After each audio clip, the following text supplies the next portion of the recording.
السلام عليكم ورحمة الله.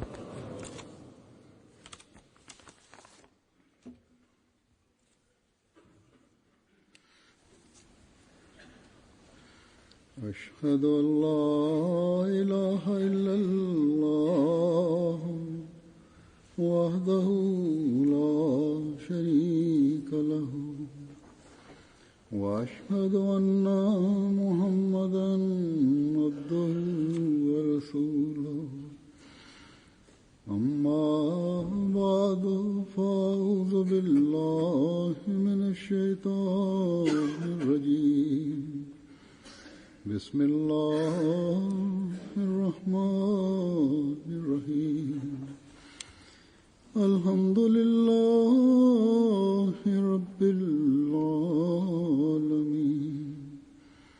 الرحمن الرحيم مالك يوم الدين إياك نعبد وإياك نستعين اهدنا الصراط المستقيم صراط الذين أنعمت عليهم غير المغضوب عليهم ولا الضالين.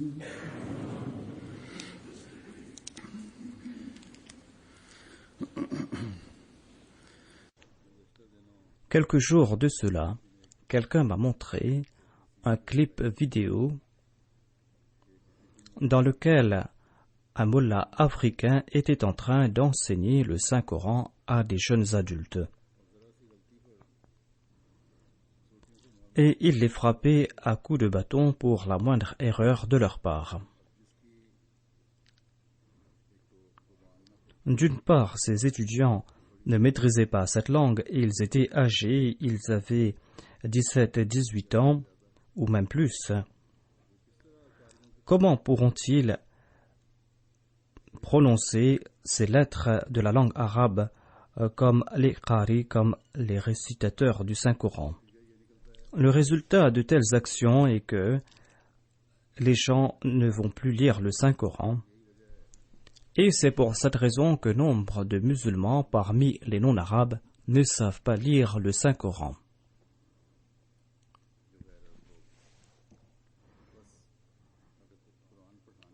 Si l'on désire enseigner la lecture du Saint-Coran, eh bien l'on doit adopter des méthodes grâce auxquelles les étudiants vont le faire avec amour et engouement.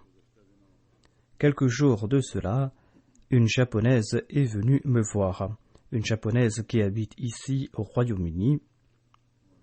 Elle avait fait la bayra quelque temps de cela et elle m'a informé qu'elle a pu compléter la lecture du Saint-Coran au cours de ces 3 dernières années par la grâce de Dieu. Elle désirait me faire écouter sa lecture du Saint-Coran et je lui ai donné la permission de le faire et elle a récité l'Ayatul Kursi, le verset 256 de la Sourate Al-Baqarah avec une application des plus étonnantes. La chose essentielle, c'est d'éprouver de l'amour pour le Saint-Coran et de s'y imprégner. L'objectif n'est pas l'ostentation et de prononcer du fond de la gorge ces lettres de la langue arabe à l'instar des qari. Certes, Dieu nous a ordonné de bien réciter le Saint-Coran, de réciter le Saint-Coran lentement et de faire de son mieux de bien prononcer les lettres de l'alphabet arabe.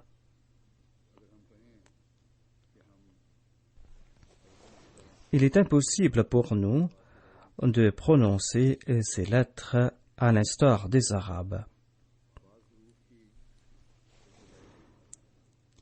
Il est impossible pour les non-arabes de prononcer certaines lettres de l'alphabet arabe, à moins que l'on ait grandi parmi les Arabes.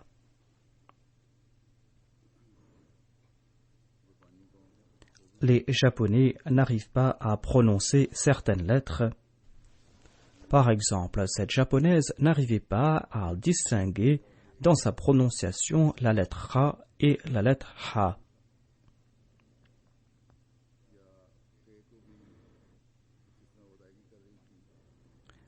Sa prononciation de la lettre Ra ressemblait plus à la prononciation de la lettre Ha. En écoutant cette japonaise, je me suis dit que si ce n'est pas la majorité d'entre eux, sinon beaucoup parmi les Japonais n'arriveront pas à prononcer certaines lettres de la langue arabe.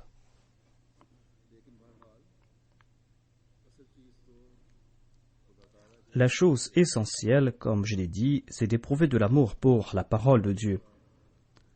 La chose essentielle, c'est de faire de son mieux, de bien réciter le Saint-Coran. L'essentiel, ce n'est pas d'être un qari, l'essentiel, ce n'est pas de participer dans les compétitions et de le faire par ostentation. Bilal radhiyallahu anhu s'est attiré l'amour de Dieu et l'amour de son prophète du fait qu'il ne pouvait pas prononcer Ashhadu, mais disait Asadu. Et aucun qari, aucun arabe ne pourra se comparer à lui dans ce domaine. Ainsi, il y a nombre de non-musulmans qui sont en train d'embrasser la Jamaat. Nombre de non-musulmans sont en train d'accepter l'islam. Et comme je l'ai dit, la majorité des musulmans ne savent pas lire le Saint-Coran. En Afrique, nos missionnaires font face à ces situations. Ils doivent enseigner le Saint-Coran de nouveau à ces nouveaux venus. Ils doivent enseigner les bases élémentaires de la récitation du Saint-Coran. On doit enseigner le Saint-Coran à ces personnes. C'est pour cette raison que ces enseignants doivent adopter une méthode particulière afin que ces étudiants soient intéressés à lire le Saint-Coran, qu'ils le fassent avec engouement. Qu'Allah récompense aussi ces dames pakistanaises qui ont non seulement enseigné la lecture du Saint-Coran à cette japonaise, mais qui ont aussi fait naître l'amour du Saint-Coran dans son cœur. Le but principal n'est pas de lire le Saint-Coran à l'instar des qari, des récitateurs du Saint-Coran, et l'on ne doit pas croire que si l'on n'arrive pas à bien prononcer certaines lettres de la langue arabe, eh bien, l'on va abandonner la lecture du Saint-Coran. Ce qui est important, c'est de lire le Saint-Coran, c'est d'améliorer sa lecture, sa prononciation, mais on ne doit pas abandonner la lecture du Saint-Coran parce qu'on n'arrive pas à prononcer certaines lettres de la langue arabe, parce que la lecture est difficile. Au contraire, on doit lire le Saint-Coran. Il incombe aux Ahmadis de lire quotidiennement le Saint-Coran. La chose essentielle, c'est de se rapprocher au plus de la bonne prononciation de ces lettres, et il faudra aussi améliorer sa lecture, sa prononciation. Hazrat Muslim Maud a déclaré qu'il serait tout à fait erroné de notre part de tenter de prononcer chaque lettre de la langue arabe à l'instar des qari, tout simplement parce que Dieu ne nous a pas accordé la possibilité de le faire à nous les non-arabes. Le deuxième calife raconte que feu ma deuxième épouse, Tahir, racontait que son père aimait lire le Saint-Coran et enseigner la lecture du Saint-Coran. Et il avait un enseignant pour enseigner la lecture du Saint-Coran à ses garçons et à ses filles. Tahir raconte que cet enseignant nous frappait beaucoup. Et il plaçait, pour nous punir, des épines entre nos doigts. Certains placent aussi des crayons entre les doigts. Il plaçait ces épines entre nos doigts et pressait nos doigts. Il nous tabassait, il nous frappait, tout simplement parce qu'on n'arrivait pas à bien prononcer certaines lettres ou certains mots. Nous, les Punjabis, nous avons un tel accent que nous n'arrivons pas à bien prononcer ces lettres de la langue arabe à l'instar des arabes de souche. Hadrat Muslim Maud a aussi évoqué cet arabe que j'ai mentionné dans mon précédent sermon qui s'était présenté au Messie promis alayhi salam. Le Messie promis alayhi salam avait prononcé 2 ou 3 fois la lettre Dwad et l'arabe a dit: comment pouvez-vous être le Messie? Vous ne pouvez même pas bien prononcer la lettre Dwad. C'était là une grande insolence de la part de cet arabe, car chaque nation a son accent qui lui est propre, et les Arabes eux-mêmes disent que personne d'autre ne pourra bien prononcer la lettre Dwad comme nous, les Arabes, et les Hindoustani, les Indiens, ne pourront pas prononcer cette lettre Dwad. Le deuxième calife déclare que les Indiens prononcent cette lettre Dwad ou Zwad. Mais la prononciation est tout autre, dit le deuxième calife. Étant donné que les Arabes disent qu'ils sont les seuls capables de bien prononcer la lettre Dwad, eh bien, pourquoi donc soulèvent-ils des objections à l'égard des autres? Les Arabes Ahmadis doivent avoir cela en tête. La majorité d'entre eux comprennent ce point, mais il y a certains qui sont un tantinet arrogants et orgueilleux.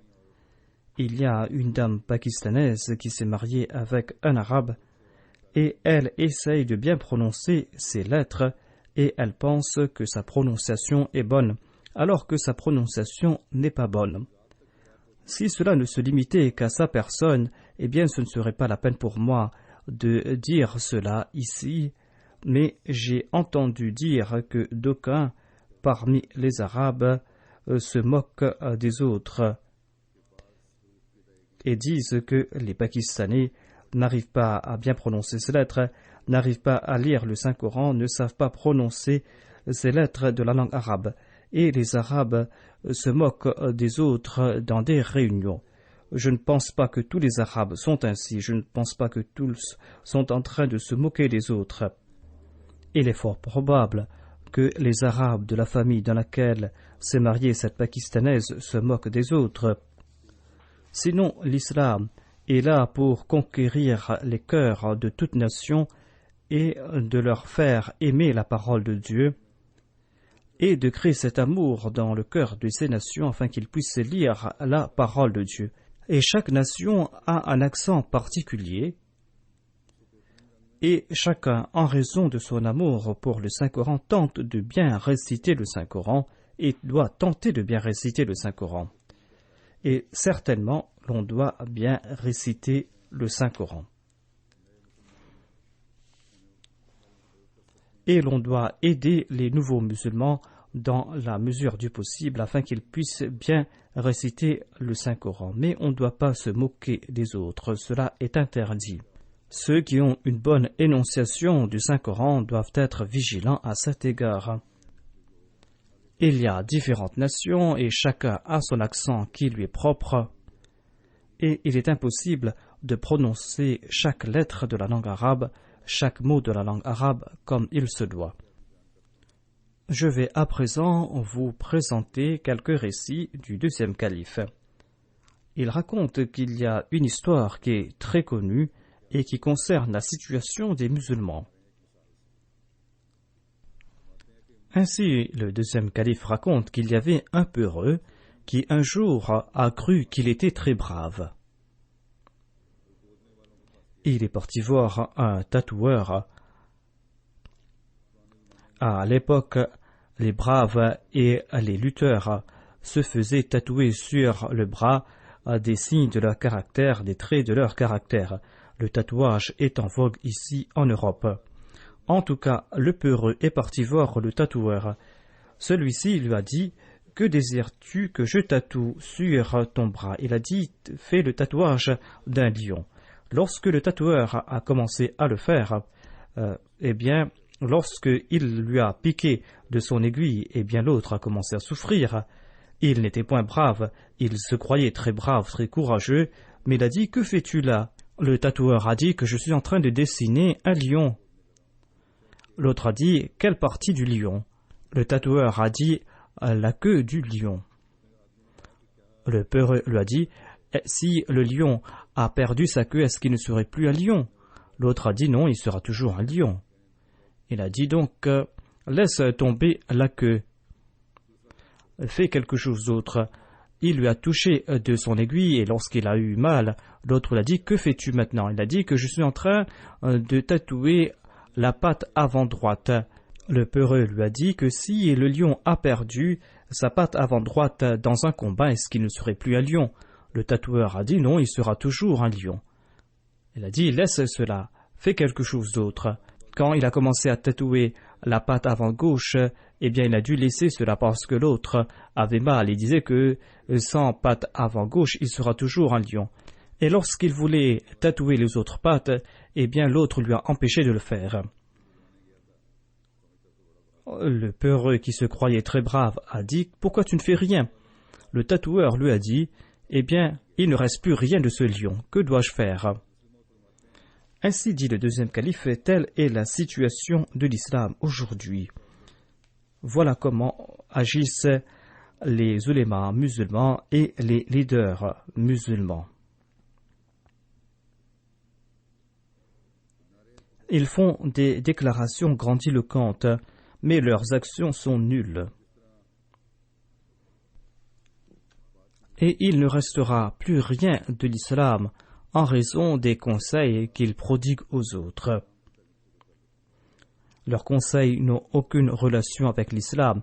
Ils disent « laissez cela de côté, laissez cela de côté ». Ils mettent de côté les enseignements de l'islam. Le deuxième calife raconte une autre histoire. Il dit que notre grand-père maternel, Mir Nasir Nawab Saheb, raconte qu'il était très malicieux lorsqu'il était enfant.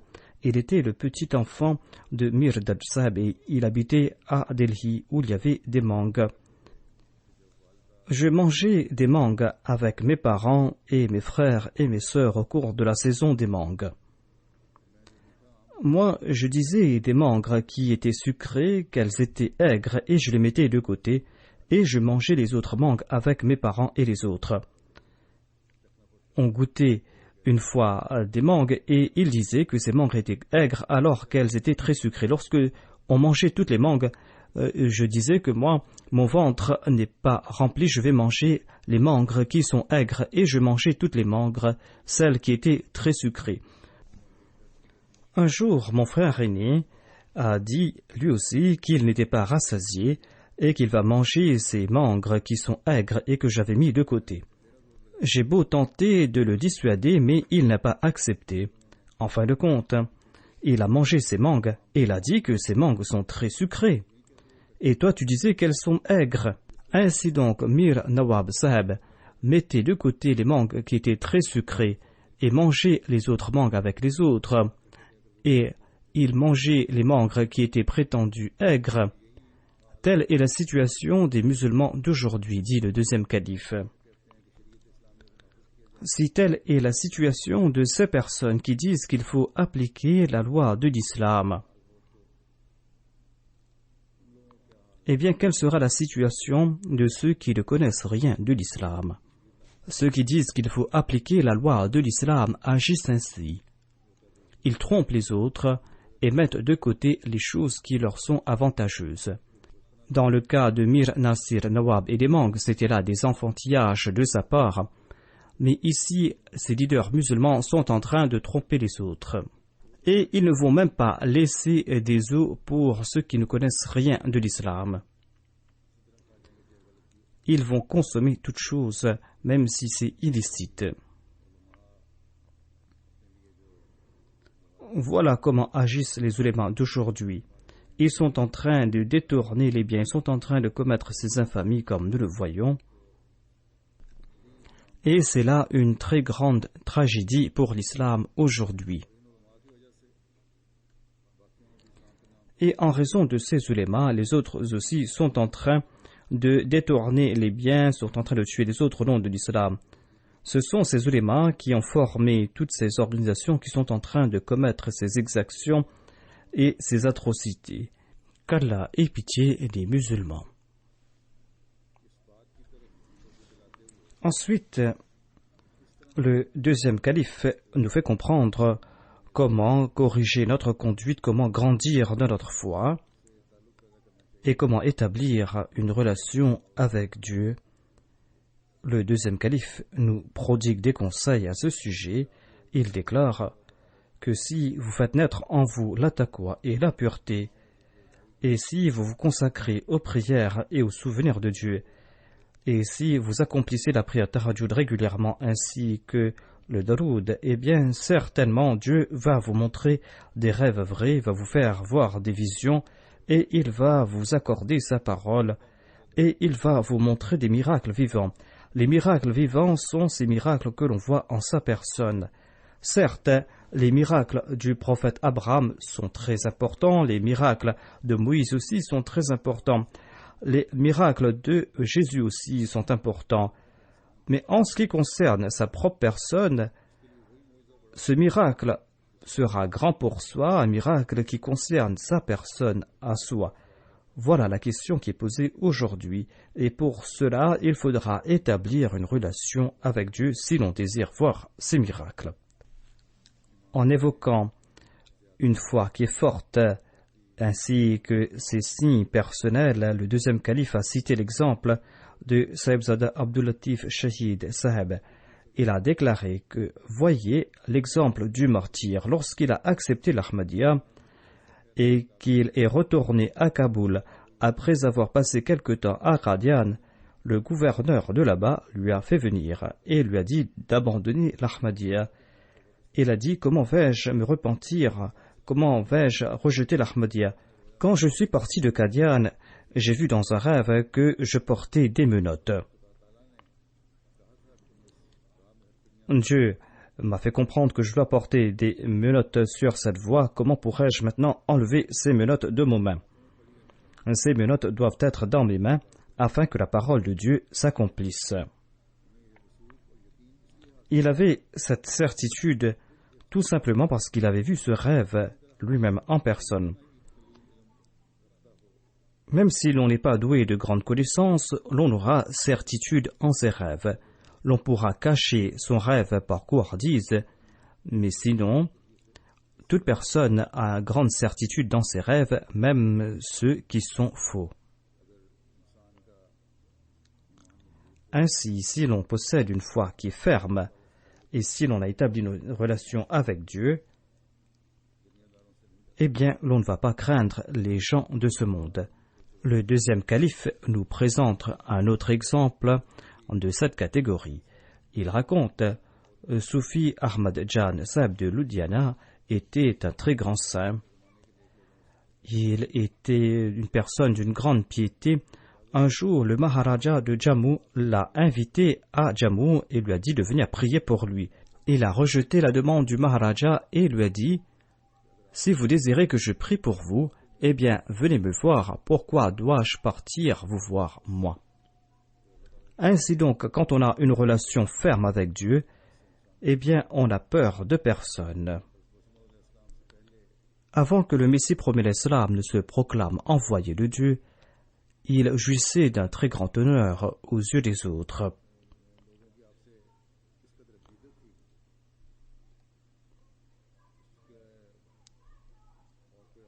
Et ensuite, quelle a été la situation lorsqu'il s'est dit envoyé de Dieu? Hadrat Muslim Maud a évoqué cela. Il a déclaré: le Messie promet l'Islam jouissait d'une grande renommée parmi des centaines de milliers de personnes en raison de son ouvrage Brahini Ahmadiyya. Nous avons le témoignage d'une personne qui est décédée avant que le Messie promet l'Islam ne se proclame prophète de Dieu, c'est-à-dire l'exemple de Soufi Ahmad Jan. Soufi Ahmad Jan que le Maharaja de Jammu avait invité à Jammu pour prier pour lui. Soufi Ahmad Jan avait reconnu le Messie promis à l'Islam et il avait déclaré dans des vers d'un poème que nous qui sommes malades, nous regardons dans ta direction, proclame-toi Messie pour la cause de Dieu. C'était là en raison de sa vision et de sa perspicacité. Soufi Ahmad Jan était un waliullah, c'était un ami de Dieu, et il avait vu que le Messie promet l'Islam allait se proclamer Messie. Mais ceux qui ne possédaient pas une telle perspicacité savaient très bien que le salut de l'islam était lié au Messie promis alayhi salam. Mais lorsque le Messie promis alayhi salam a pris cette arme entre ses mains, cette arme grâce auquel il allait réduire à néant l'ennemi et grâce auquel l'islam allait remporter la victoire, lorsqu'il a reçu cette eau vivifiante qui allait accorder la vie aux musulmans, eh bien nombre de personnes qui lui étaient naguère sincères se sont détournées de lui. Ils ont déclaré que malheureusement ce que nous considérions être de l'or n'est que du bronze. Et des centaines de milliers de personnes se sont détournées de lui. Lorsqu'il a annoncé qu'il allait accepter l'allégeance des autres, eh bien le premier jour, 40 personnes lui ont prêté allégeance. Auparavant, il y avait des centaines de milliers de personnes qui l'honoraient.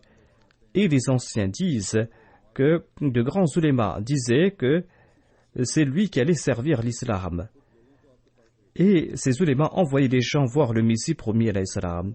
Maulvi Sanaullah Saheb lui-même a écrit que lorsque l'ouvrage Malari Ahmadiyya a été publié, eh bien, je suis parti voir à pied Mirza Saheb à Qadian. Et Maulvi Mohammad Hussein Batalvi, qui durant ces dernières années s'est opposé au Messie promis alayhi salam bec et ongle, a déclaré auparavant que personne n'avait servi l'islam à l'instar de Mirza Saheb au cours des 1300 ans de l'histoire de l'islam. Dans différents plateaux de certaines prétendues chaînes islamiques, ils disent la même chose, à savoir que le Messie promis alayhi salam avait servi l'islam pendant quelque temps, mais par la suite, il est tombé dans la décadence, na'udhu billah. En fait, ces gens sont aveugles de cœur. Et ils considèrent comme du bronze celui que Dieu a transformé en or. Au lieu de regarder le témoignage vivant de Dieu, ils s'empêtrent dans les ténèbres de leur âme.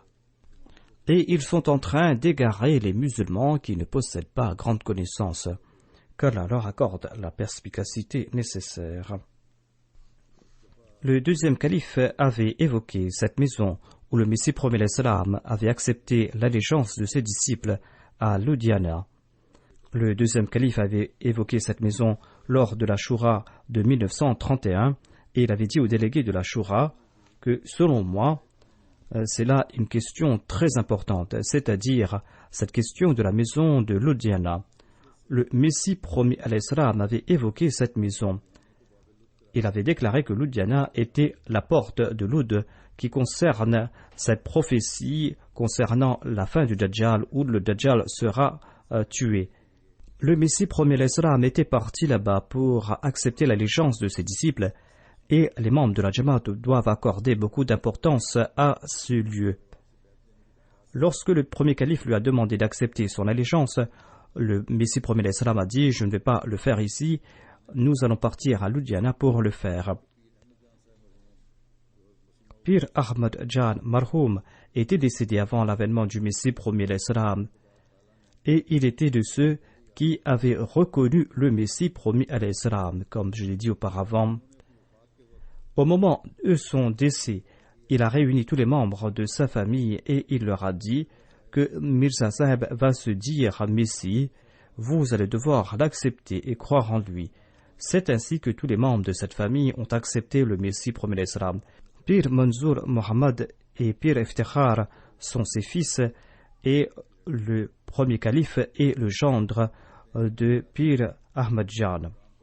Le deuxième calife a dit que je désire faire le plan de cette maison et présenter le lieu où a été acceptée l'allégeance et d'organiser une rencontre là-bas. 40 personnes avaient prêté allégeance au Messie promis alayhi salam en ces lieux et je désire consigner leur nom là-bas en ces lieux. Par la grâce de Dieu, cette maison appartient à la Jamaat. Je ne sais pas jusqu'à quel point on a suivi les consignes données par le deuxième calife à ce propos. Je n'ai pas de détails à ce propos. En tout cas, on est en train de faire des efforts pour mettre en place ce monument là-bas. En évoquant la ville de Ludhiana et la prophétie concernant le réformateur promis, le deuxième calife déclare que le saint prophète Mohammed paix soit sur lui avait vu dans un rêve qu'on lui avait présenté une grappe de raisin du paradis et on lui a dit que c'est pour Abu Jahl. Et l'interprétation de ce rêve était que son fils, le fils d'Abu Jahl, Ikrama, entrera au paradis, et il en fut ainsi. Par la grâce de Dieu, le fils d'Abu Jahl était très pieux et il a consenti à de grands sacrifices pour la cause de la foi. Un jour, lors d'une bataille, les musulmans ont fait face à une situation des plus difficiles. Les archers chrétiens envoyaient des flèches dans les yeux des musulmans et les compagnons du saint prophète, paix soit sur lui, tombaient en martyrs. Ikrama s'est dit que moi je ne peux endurer cela. Il était le fils d'Abu Jahl. Il est parti voir l'officier de son armée et lui a dit « Donne-moi la permission de m'attaquer à eux ». Et il est parti avec 60 soldats braves et il s'est attaqué au cœur de l'armée ennemie. Il a lancé un assaut si violent que le commandant en chef de l'armée ennemie a pris la fuite. Ils se sont battus avec bravoure et lorsque l'armée musulmane est arrivée sur le champ de bataille, tous étaient tombés en martyrs ou ils étaient gravement blessés. Ikrama radhiyallahu anhu lui aussi était gravement blessé. Un officier a apporté de l'eau pour les blessés. Il a voulu en donner à Ikrama, mais Ikrama a vu que Suhail bin Omar regardait l'eau. Il a dit à l'officier « Donne de l'eau à Suhail en premier et ensuite je vais en boire. Je ne peux boire de l'eau alors que mon frère à côté de moi est assoiffé. » Il est parti voir Suhail et il y avait Haris bin Hasham qui était à côté de lui, qui était blessé. Suhail a dit « Donne de l'eau à boire à Haris. » Lorsque l'officier est parti voir Haris, il était déjà mort. Lorsqu'il est parti voir Suhail, il avait déjà rendu l'âme. Et lorsqu'il est parti voir Ikrama, eh bien, lui aussi avait déjà rendu l'âme. Voilà donc Ikrama, le fils d'Abu Jahl. Si quelqu'un est méchant, si quelqu'un n'a pas de foi, si quelqu'un est un menteur, qui peut dire que son fils sera comme lui? Mais il y a de tels témoignages dans la parole de Dieu, de tels témoignages qui prouvent la véridicité de ses propos, et l'on ne peut accepter des faits pour lesquels il n'y a pas de témoignage.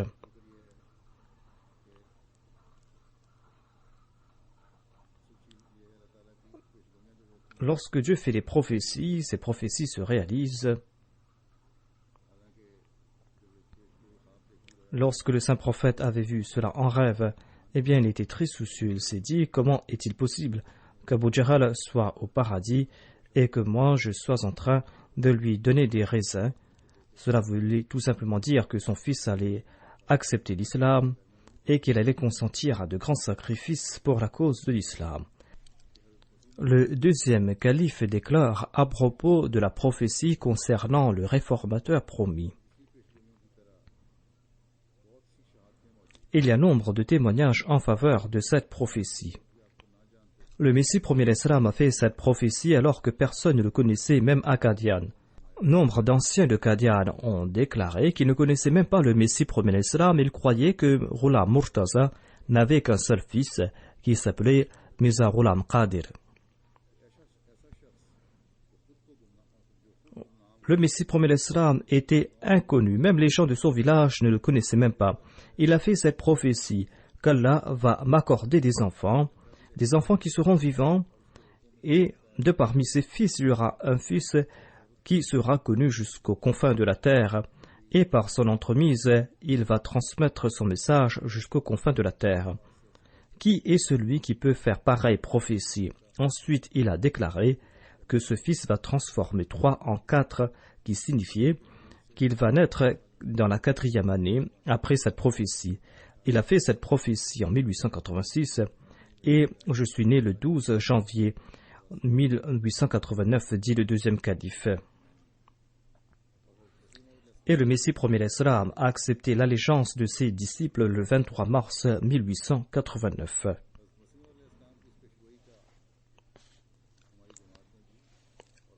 Cette prophétie était très connue au sein de la Jamaat et à l'extérieur de la Jamaat. Et on demandait qui était ce fils. Dans cette prophétie, on dit que ce fils portera le nom de Mahmoud. Et le Messie promet l'Islam a fait porter le nom Mahmoud. Et son nom était aussi Bashir le deuxième. C'est pour cette raison que le Messie promet l'Islam a fait porter le nom Bashiruddin Mahmoud Ahmad. En ce qui concerne le fait que ses enfants allaient vivre, eh bien, cette prophétie s'est réalisée et il a eu la possibilité d'accorder le nom de Mahmoud à un de ses fils. Mais les gens attendaient voir à qui allait s'appliquer cette prophétie. Et c'est pour cette raison que je suis venu à Ludhiana aujourd'hui, dit le deuxième calife.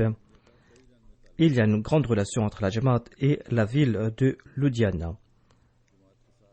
Il y a une grande relation entre la ville de Ludhiana et la Jamaat.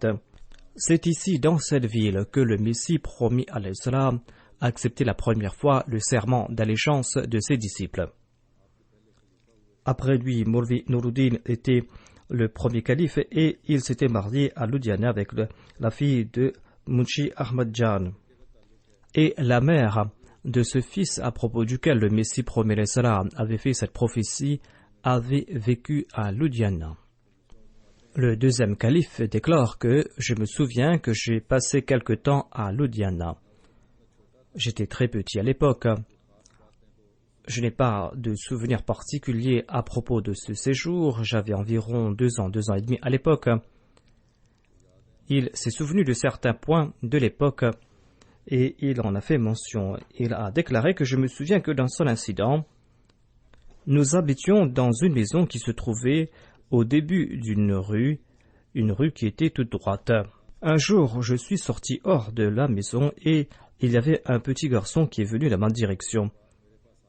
Et il est venu et il a jeté sur moi un lézard qui était mort. J'étais si terrifié que j'ai couru dans la direction de la maison en larmes. Je me souviens aussi du marché qui était tout droit, mais je ne me souviens plus où se trouve ce marché. J'ai passé plusieurs mois de mon enfance ici dans cette maison. Ainsi, cette ville de Ludhiana a une certaine relation avec l'Ahmadiyya. Le deuxième calife raconte, cette ville a plusieurs particularités,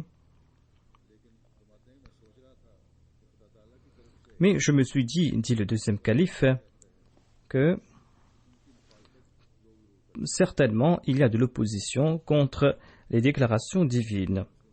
Le deuxième calife avait annoncé que cette prophétie s'appliquait à lui. Il était parti à Lahore, il était parti à Gurdaspur, mais il n'y a pas eu d'opposition à son encontre malgré ses annonces. Le deuxième calife déclare que j'ai annoncé que cette prophétie s'applique à moi. Mais en dépit de cette annonce de ma part, personne ne s'est pas opposé à moi. Pourquoi cela? Mais lorsque je suis venu à Ludhiana, lorsque je suis passé dans la ville, eh bien, les gens se sont manifestés contre moi et ils ont déclaré « Na'udhu-billah, Mirza est mort, Mirza est mort ». En tout cas, cela ne fait pas de différence pour nous. Ces musulmans se sont moqués de nous en raison du fait qu'ils ont oublié les enseignements du saint prophète Mohammed paix soit lui. Mais la prophétie du Messie promet l'Islam s'est réalisée et a brillé. Et ensuite, le deuxième calife a prié pour que les gens de Ludhiana puissent accepter le Messie promet l'Islam. Et eux qui étaient en train de manifester contre nous puissent manifester en notre faveur. Le deuxième calife a aussi cité l'exemple d'un des compagnons du Messie promet l'Islam et de l'amour qu'il avait pour le Messie promet l'Islam et de sa relation avec le Messie promet l'Islam. Il déclare qu'il y avait un certain Mia Abdullah Saheb Sanauri qui avait un très grand amour pour le Messie promet l'Islam. Un jour, il est venu à Qadian pour rencontrer le Messie promet l'Islam. Le Messie promet l'Islam lui a demandé d'accomplir une tâche quelconque. Et lorsque Mia Abdullah Saheb Sanauri voulait retourner chez lui parce que ses jours de congé s'étaient écoulés, et lorsqu'il a demandé la permission au Messie promet l'Islam de partir, celui-ci lui a demandé de rester quelques jours de plus. Il a envoyé une demande de congé, mais son département lui a informé qu'il n'aurait pas de jour de congé. Il en a fait mention au Messie promis à l'Islam. Et le Messie promis à l'Islam lui a dit « Reste ici encore quelques jours ». Et il a écrit à son département pour dire qu'il ne pourrait plus venir. Et il a été licencié. Il est passé 4 ou 6 mois en compagnie du Messie promis à l'Islam. Et ensuite il est retourné chez lui. Lorsqu'il est retourné dans son département, on lui a dit que l'officier qu'il avait licencié n'avait pas le droit de le faire. Et c'est ainsi qu'il a été rétabli à son poste et on lui a payé le salaire des mois qu'il a passé à Qadian. Le deuxième calife a cité l'exemple de Munshi Zafar Ahmad Saheb de Kapurthala. Le deuxième calife dit que j'étais en tournée lorsque Mia Ataullah Saheb m'a raconté cet incident. Cet incident a été aussi mentionné dans le journal Al-Hakam de 1934. Le deuxième calife a déclaré que je vais vous présenter les mots mêmes de Munshi Saheb. Munshi Saheb a déclaré que je travaillais dans un tribunal et un jour j'ai fermé mes dossiers et je suis parti pour Qadian. Le troisième jour, j'ai demandé la permission au Messie promis l'Islam de retourner chez moi, mais il m'a dit de rester quelques jours. Je me suis dit par la suite que le Messie promis l'Islam va me donner la permission plus tard, et un mois a traversé. Les dossiers étaient à la maison, j'ai reçu des lettres, et à Qadian, je ne me souciais pas de ces lettres. J'avais tout oublié. Je tirais un tel plaisir de la compagnie du Messie promis l'Islam que je ne me souciais de rien. Et un jour, j'ai reçu une lettre dans laquelle il y avait des avertissements sévères. J'ai présenté cette lettre au Messie promis à l'Islam. Le Messie promis à l'Islam a écrit « je ne vais pas venir, je ne pourrai pas venir ». Et j'ai écrit cette phrase.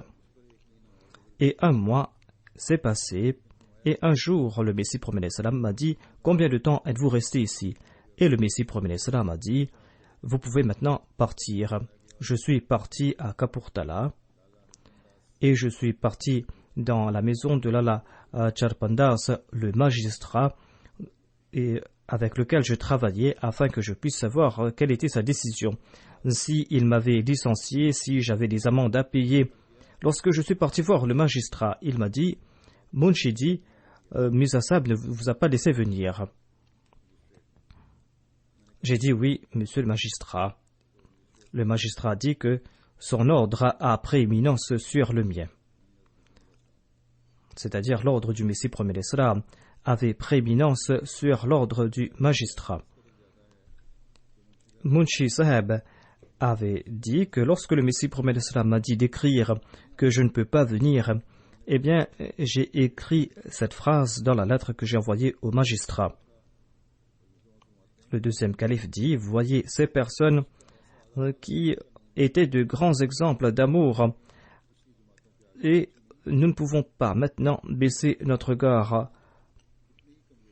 Quelles que soient nos faiblesses, quelles que soient nos négligences, si on nous présente l'exemple des compagnons de Moïse, eh bien nous allons leur présenter l'exemple de ce groupe de personnes. Si on va nous présenter au jour de la résurrection l'exemple des compagnons de Jésus, eh bien avec fierté, nous allons présenter l'exemple de ses compagnons. Le saint prophète, paix soit sur lui, avait déclaré que je ne sais pas quelle est la différence entre ma Ummah à moi et la Ummah du Mehdi. C'est en raison de la similarité entre ces personnes. Ces compagnons du Messie et du Mehdi ont consenti à des sacrifices à l'instar de Abu Bakr, de Omar, de Othman et de Ali. Ils ont consenti à ces sacrifices, ils étaient prêts à endurer toute souffrance dans la voie de Dieu. Voyez l'exemple du premier calife de la communauté. Dieu lui avait accordé une grande distinction au sein de la Jamaat. C'est pour cette raison que je n'ai pas mentionné son cas. Sinon, ces sacrifices sont très importants. Lorsqu'il est venu à Qadian, le premier calife, eh bien, il avait sa clinique à Behra. Et son travail marchait très bien là-bas. Lorsque le Messie promis à l'Islam lui a dit de ne pas retourner à Behra, le Messie promis à l'Islam lui a dit: pourquoi désirez-vous partir? Restez ici. Et le premier calife n'est pas parti à Behra pour prendre ses affaires. Il a envoyé quelqu'un d'autre pour prendre ses affaires à Behra. Voilà ces sacrifices qui distinguent la Jamaat aux yeux de Dieu. Et toute personne doit tenter d'atteindre ce stade. Une foi de philosophe ne servira à rien. Cette foi qui servira à quelque chose est cette foi qui est emplie d'amour. Le philosophe peut beau clamer qu'il possède l'amour, mais ses arguments ne valent pas un clou.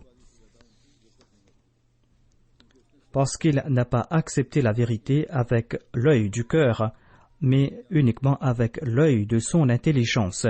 Mais quant à celui qui accepte la vérité qui vient de la part de Dieu avec son cœur et non pas avec son intelligence, et qui reconnaît les signes de Dieu, celui-là, on ne peut le tromper. Tout simplement parce que le philosophe se tourne vers son intelligence et le cœur se tourne quant à lui vers l'amour. Qu'à la face que nous puissions reconnaître l'imam de l'époque avec notre cœur et que nous puissions toujours nous préserver sur cette voie, que nous puissions reconnaître les signes d'Allah et que jamais Satan ne puisse nous égarer. Après la prière de Juma, je vais diriger la prière funéraire d'un de nos frères Darwish de Qadian, Mukarram Maulvi Khurshid Ahmad Saheb, fils de Chaudhry Nawabdin Saheb. Il est décédé le 28 juillet 2015 à l'âge de 94 ans. Inna lillahi wa inna ilayhi raji'un. Il était de la région de Faisalabad, dans un village de la région. Il était Ahmadi de naissance. Il est venu en 1934 à l'âge de 15 ans pour la première fois à Qadian. Il a rencontré le deuxième calife. Il a participé dans une session de questions et de réponses avec le deuxième calife. Et il n'avait pas les frais pour payer son voyage de retour. Et il a parcouru 95 kilomètres à pied pour retourner chez lui. Il a fait sa wassi à l'âge de 19 ans.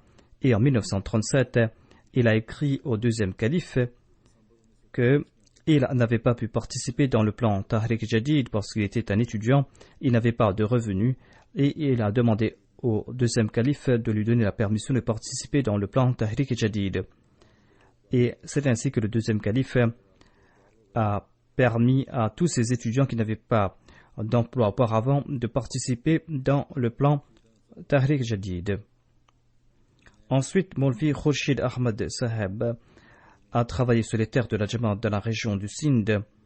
En 1947, il a dédié sa vie, il est arrivé à Qadian, il y a eu la partition de l'Inde et du Pakistan, et il a eu l'occasion de servir la communauté en tant que Darwish. Il a fait preuve d'une grande patience, d'une grande reconnaissance à l'égard de Dieu. Il a travaillé dans le domaine du tablir dans la région de l'Uttar Pradesh en Inde. Il est retourné à Qadian par la suite et il a travaillé en tant qu'enseignant au sein de la Ta'lim al-Islam High School. Et il a étudié la langue hindi pendant 3 ans et il a eu plusieurs diplômes en langue hindi. Il avait une bonne maîtrise de la Bible, des Védas, de Guru Granth Sahib et de la Gita. Il a écrit plusieurs articles sur le christianisme, l'hindouisme et le sikhisme. Il a travaillé sur la traduction du Saint-Coran en langue hindi. Il a publié plusieurs articles dans le journal Badr. Depuis 1952 jusqu'en 2013, il a écrit des articles dans ce journal. Pendant 60 ans, donc, il a écrit des articles dans ce journal. En sus de cela, il a écrit plusieurs articles dans les journaux Mishkat, Rahiman et dans d'autres ouvrages de la communauté. Et il a aussi écrit dans plusieurs articles dans les journaux nationaux de l'Inde. Il a écrit un ouvrage sur l'État et sur les musulmans ahmadis en 1963. Cet ouvrage a été publié, c'est un ouvrage qui est très apprécié. Ses articles et ses poèmes étaient de très grande qualité. le 4e calife lui-même avait fait les éloges de ses écrits. Et lorsqu'on lit cela, l'on comprend que ces paroles sortaient de son cœur. Le défunt était toujours indépendant, il n'aimait pas dépendre des autres. En sus de ses travaux intellectuels, il demandait ses enfants de s'occuper de leurs terres et il a trouvé des maisons pour leurs enfants et a retourné les maisons de la Jamaat à la communauté. C'est un très grand exemple. En dépit de la maladie, il venait régulièrement à la mosquée. Il avait vu plusieurs rêves qui étaient vrais. Il écrivait au calife à ce sujet. Un mois avant son décès, il avait dit à son fils Ibrahim qu'il allait mourir bientôt. Et une semaine avant, il lui a rappelé ce rêve. Il s'était marié à 2 reprises. De son premier épouse, avec laquelle il s'est marié en 1944, il a eu un fils qui se trouve au Pakistan. Il s'est marié une 2e fois en 1956 avec Aisha Begum Sahiba. Et Dieu lui a accordé 5 fils et 3 filles de ce 2e mariage. Parmi ses fils, il y a Issa Ahmad, Krishan Ahmad, Ibrahim Ahmad. Et ses fils et son gendre sont en train de servir la communauté, qu'Allah exalte le statut du défunt et qu'Allah fasse que ses enfants et ses descendants puissent être toujours fidèles envers la Jamaat et le califat.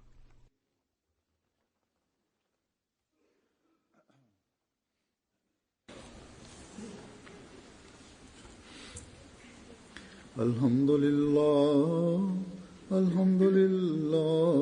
nahmaduhu wa nasta'inuhu wa nastaghfiruhu. ونؤمن به ونتوكل عليه ونعوذ بالله من شرور أنفسنا ومن سيئات أعمالنا من يهده الله فلا مضل له ومن يضلل فلا هادي له ونشهد أن لا إله إلا الله ونشهد أن محمدا عبده ورسوله عباد الله رحمكم الله إن الله يأمر بالعدل والإحسان وإيتاء ذي القربى وينهى عن الفحشاء والمنكر والبغي يعظكم لعلكم تذكرون اذكروا الله يذكركم وادعوه يستجب لكم ولذكر الله أكبر